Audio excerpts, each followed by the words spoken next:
Oke, jadi teman-teman ada yang nanya ini nih tanggapan saya tentang seseorang yang katanya mengakhiri hidup majikan ditekek apa dicekik apa-apa di Hong Kong. Saya tidak berani menanggapin sesuatu yang saya nggak tahu kronologinya dan informasi ini berdasarkan siapa dan bagaimana. Jadi saya selalu tekankan bahwa saya tidak akan menanggapin video yang viral yang orang tidak menelpon saya dan mencari saya. Jadi kebanyakan yang saya sampaikan itu berdasarkan yang telepon. Jadi kebanyakan dari kalian telepon saya, cari informasi ke saya, itu baru saya menanggapinya. Jadi kalau orang itu tidak telepon saya, tidak mencari informasi ke saya nggak akan komen. Jadi apa yang saya sampaikan itu berdasarkan yang telepon. Makanya kalau ada mbak-mbak yang baperan, terus habis itu nyindir saya, itu yang saya ketawakan. Kenapa? Apa yang saya sampaikan ini berdasarkan yang telepon saja. Jadi orang yang di luar ranah saya nggak akan komen. Karena terlalu banyak komen-komen yang tidak bermanfaat dan nggak ada hubungannya sama saya. Bener nggak sih? Lah ngomeni hidup wong, hidupku dewe ya susah kok. Jadi kita terlalu sibuk, disibukkan oleh komen-komen yang lainnya. Kita terlalu disibukkan oleh komen-komen yang nggak ada manfaatnya. Bahkan banyak kok komen-komen yang lebih penting lagi. Bener nggak sih? Jadi sekali lagi saya tidak ingin ikut campur masalah orang yang tidak pernah saya tahu. Jadi apa yang saya sampaikan itu berdasarkan orang yang telepon. Tentang apapun itu berdasarkan fakta. Faktanya dari siapa? Dari kalian sendiri. Jadi nggak tak gawe-gawe bahas ini, bahas itu enggak. Wong sing iki sing telepone ra iso nanggepi kok malah ngurusi wong liya. Bener nggak sih? Jadi intinya saya itu tidak menanggapin sesuatu yang viral.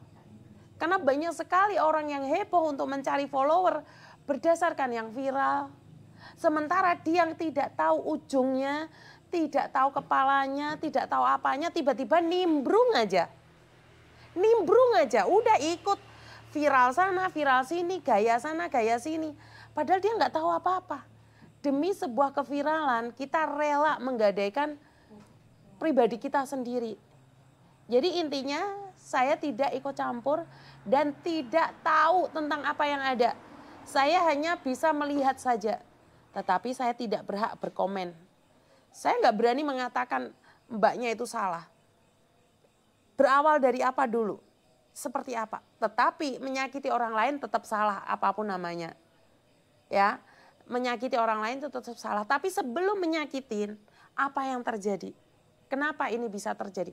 Bukan membenarkan ya. Jadi saya pernah ada salah satu seseorang yang telepon saya tetapi nggak ada hubungannya. Dia itu mengatakan bahwa pembantunya memukul anak majikan, gejretno anak majikan. Dan dia selalu mengatakan bahwa pembantunya tidak benar. Setelah saya berkomunikasi dengan majikannya, ternyata majikannya juga mencela-mencela cangkeme. Kenapa? Dulu berjanji setelah 3 bulan cecenya diizinkan libur 1 bulan 1 kali. Tetapi setelah anak ini bekerja selama 1,5 tahun, anak ini tidak diizinkan libur sama sekali. Anak ini tidak diizinkan libur sama sekali. Bahkan untuk kirim uang pun tidak boleh keluar dari rumah majikan. Akhirnya mbaknya kan depresi. Akhirnya mbaknya emosi. Ya, saya tidak membenarkan ini orang menggejretkan anak majikan. Tetapi kenapa ini pembantu bisa sesetres itu? Ya karena majikannya dulu berjanji setelah 3 bulan libur. Tetapi ternyata tidak. Ini yang pertama. Yang kedua, janjinya gajinya 7.000 tetapi masih gaji standar. Benar nggak sih? Jadi kita nggak tahu apa yang terjadi dan bagaimana yang terjadi gitu loh. Benar nggak sih? Jadi saya tidak ikut campur dengan permasalahan orang. Karena kita nggak tahu duduk perkaranya pertamanya seperti apa dan bagaimana. Karena itulah saya selalu katakan, jangan ikut campur jika kamu tidak diajak. Kalau kamu diajak pun jangan terlalu percaya dengan satu pihak. Karena tidak semuanya itu benar. Benar nggak sih? Karena tidak semuanya itu benar. Halo? Halo? Halo?